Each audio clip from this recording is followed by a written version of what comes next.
So I love to try new things and share them with anybody that wants to listen. That's just my thing. That's what I do. But here's my disclaimer. I'm going to share with you a massage oil that I created that has helped alleviate some pain in my back and shoulder. But I want to disclaim that I'm not a doctor. I'm not a healer.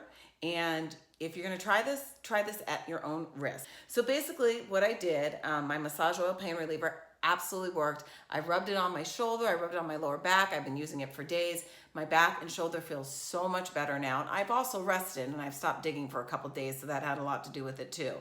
And I will get a massage. We'll have some cupping. So I should be good to go after that. But in the meantime, I wanted to have some joy. So what I did was I needed to have a carrier. So when you use essential oils, you basically need to dilute it. So I used some unrefined, and you want to use unrefined coconut oil.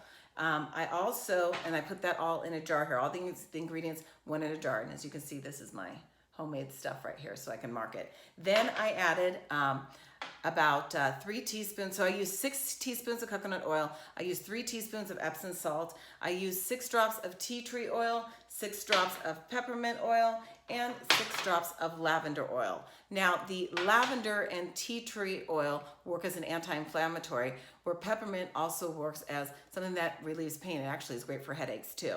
So I put that all in this jar right here that I showed you, mix it all up, and then I put it on my hands and I just rub it on wherever I need.